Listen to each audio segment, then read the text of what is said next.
এবং মির্জা আব্বাস অবশ্যই তাকে নিয়ে ওই চিন্তাও করে না, ভাবেও না। মির্জা আব্বাস সাহেব বলছে যে ডিমের যে এত শক্তি এটা আমি জানতাম না। সে সারাদিন কেন মির্জা আব্বাসের বন্দনা করতে যায়? তার অবস্থাটা এরকম, ছুঁড়ে মারলো ডিম, তার হাত পা ভেঙে গেল। মির্জা আব্বাস ঢাকা ৮ আসনে অনেক হেভিওয়েট প্রার্থী, কিন্তু তার সাথে লড়াই করছে নাসিরউদ্দিন পাটোয়ারি, যেটাকে আপনারা অনেকটা ছোট্ট একটি দল যেটা বলেন, মানে একটা চুনোপুটির মতো একটা দল, কিন্তু সেই নাসিরউদ্দিন পাটোয়ারিও নির্বাচনী প্রচারণা করতে গেলে তাকে ডিম হামলা করতে হচ্ছে বিএনপির নেতাকর্মীদের। কেন?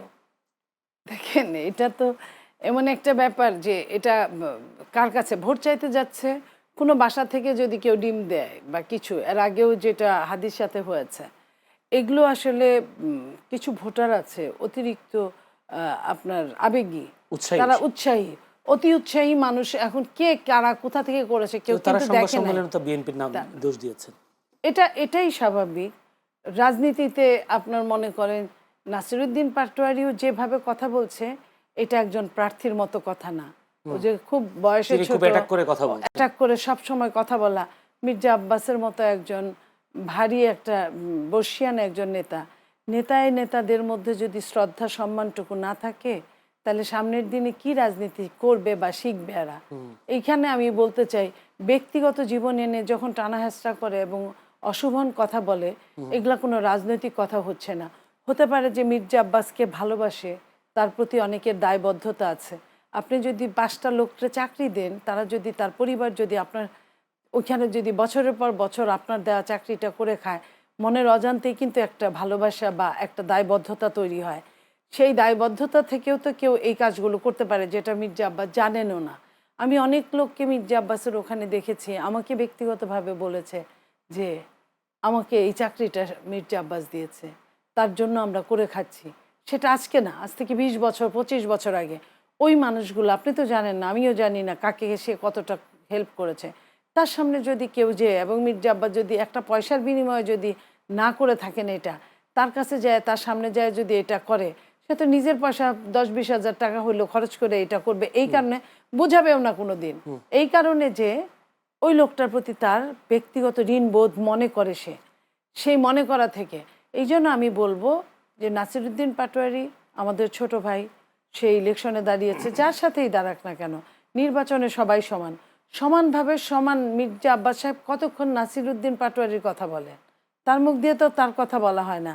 তাহলে নাসিরউদ্দিন পাটোয়ারি সারাদিন সে তার একটা কি বলে শাপলাকলি মার্কায় দাঁড়াইছে, শাপলাকলির বন্দনা করুক, মানুষ এটা লুফে নিবে। সে সারাদিন কেন মির্জা আব্বাসের বন্দনা করতে যায় সারাক্ষণ? এটা নেগেটিভ পজিটিভ যেটাই বলেন না কেন, এটা মির্জা আব্বাসের ঘরেই যাচ্ছে। তো সে কেন এই কাজগুলো করে? আমি বলবো যে এই কাজ থেকে তার বিরত থাকা উচিত। আমি একটা বোন হিসেবে এই কথা বলছি, রাজনৈতিক একজন কর্মী হিসেবে আমি তার আমি বয়োজ্যেষ্ঠ, সেইভাবে বলছি। এবং মির্জা আব্বাস অবশ্যই তাকে নিয়ে ওই চিন্তাও করে না, ভাবেও না।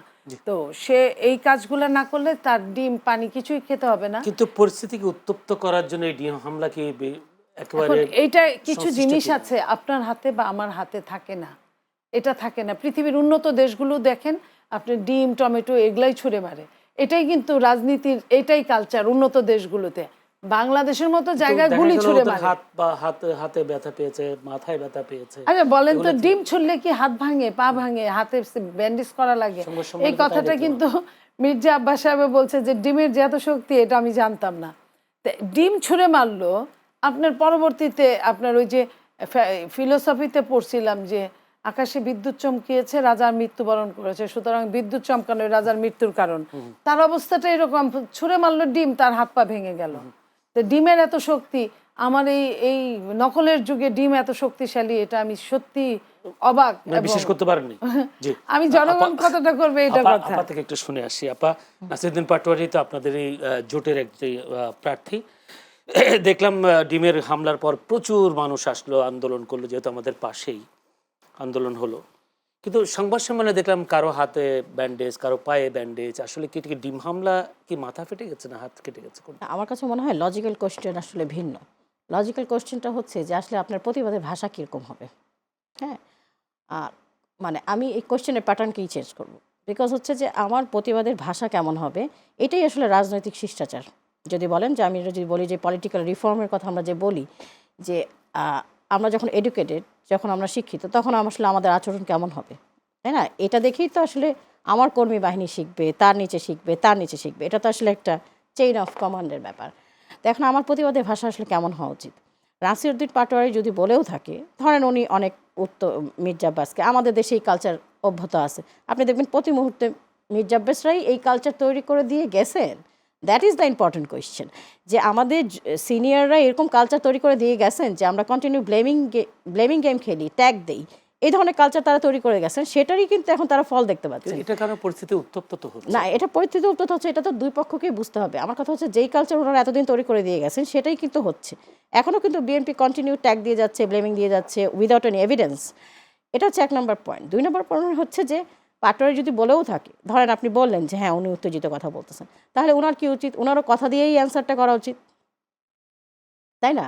ওখানে যে বিএনপি সদস্য দিয়ে আপনি কি ডিম মারবেন? Of course not. আপনি যেভাবে আপনাকে করছে, আপনি তাকে কি কথা দিয়েই অ্যান্সার করবেন? তাহলে ওনার সাংবাদিক সম্মেলন করে বলা উচিত ছিল যে পাটোয়ারি এখানে আসছে, ও এরকম সব জায়গায় বলে বেড়াচ্ছে, এটা রাজনৈতিক সহিংসতার দিকে নিয়ে যাচ্ছে, অথবা নির্বাচনের পরিবেশ নষ্ট করছে, অথবা সামথিং। যেহেতু আপনি বয়োজ্যেষ্ঠ একজন মানুষ, উনি কিন্তু অনেক বড়, মানে আমাদের বাবাদের বয়সী, তাহলে আমরা তার কাছে কি এক্সপেক্ট করব? অবশ্যই সৌন্দর্যগুলো এক্সপেক্ট করব। তো আমরা নিশ্চয়ই দেখব, মানে ওইটাকে আমি জাস্টিফাইড করতে পারি না, ডিম মারাকে আমি জাস্টিফাইড করতে পারি না ওই কথা দিয়ে। জি আপা, আপনার কাছে সময় পাবো কিনা জানি না, একটা প্রশ্ন করে রাখি। সেটা হচ্ছে আল জাজিরাতে জামায়াতের আমির ডাক্তার শফিকুর রহমান একটা সাক্ষাৎকার দিয়েছেন। তাকে প্রশ্ন করা হয়েছিল আপনাদের সংসদীয় এইবারে এত আসন দিয়ে প্রার্থী দিয়েছেন, কিন্তু একজন নারী প্রার্থী কেন দিলেন না? তখন তিনি বলেছেন প্রার্থী তারা তৈরি করছেন, উই আর প্রিপেয়ারিং, এই কথাটা তিনি বলেছেন। আমার প্রশ্ন হলো কি, এখনো কি জামায়াতে কোনো যোগ্য নারী প্রার্থী নেই? এখানে আসলে আপনাকে কয়েকটা সিকোয়েন্স বুঝতে হবে, মানে এই ব্যাপার আছে। সেটা হচ্ছে 16 বছর 17 বছরের যে ফ্যাসিজমের ভিতর দিয়ে আমরা গেছি, তার কিছু আফটার ইফেক্ট আছে। আমরা কিন্তু এই কথাগুলোকে যতটা সামনে নিয়ে আসি, ওইগুলোর আফটার ইফেক্টকে সামনে নিয়ে আসি না। এই 16-17 বছর কোনো একটা সংগঠন, না বিএনপি আর আমরা কি ভেতরে খুব সুন্দর করে কাজ করতে পারছি বা ওপেন কাজ করতে পারছি? পারি নাই কিন্তু। তাহলে দেখেন ওই নেতৃত্বগুলো কীভাবে তৈরি হবে? না, আপনারা যে বলতেছেন যে নেতৃত্ব তৈরি হবে, এই যে দেখেন আজকে আমি টক শোতে আসছি, এর আগে কোনো মিডিয়া আমাদেরকে নিচ্ছে? নাই তো, আমাদের গলার ভয়েস রেজ করারই তো জায়গা ছিল না। সো এমনকি আমাদেরকে গুম করা হয়েছে, খুন করা হয়েছে, আমাদেরকে বিভিন্ন জায়গায় মামলা, এমনকি মেয়েদেরকে পর্যন্ত অ্যারেস্ট করে নিয়ে গেছে কথা বলার জন্য বা ধরেন মিটিং করার জন্য। তাহলে নেতৃত্ব তো আসলে একদিনে তৈরি হয় না, এটা তো একটা মানে কন্টিনিউয়াস প্রসেস। এই জন্য জামাতের আমির বলছেন যে উই আর প্রিপেয়ারিং।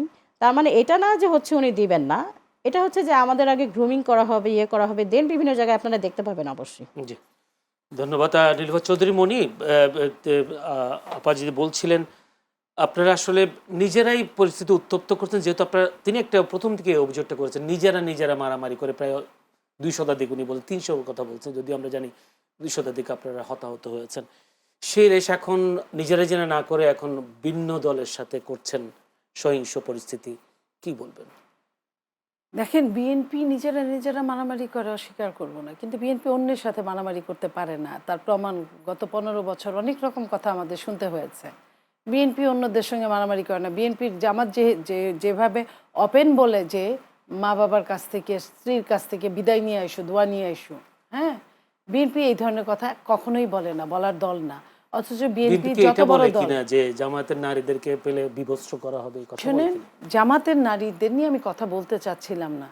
বিএনপি যদি এই ধরনের কাজ করে থাকে তাহলে দুঃখজনক, কিন্তু জামাতের নারী ভোটারদের বাড়ি বাড়ি গিয়ে যে ধরনের কাজগুলো করেছে, ভোটার আইডি কার্ড নেওয়া এবং এই যে বিকাশের নাম্বার নেওয়া, টেলিফোন নাম্বার নেওয়া, এটা খুব দুঃখজনক, ভীষণ দুঃখজনক।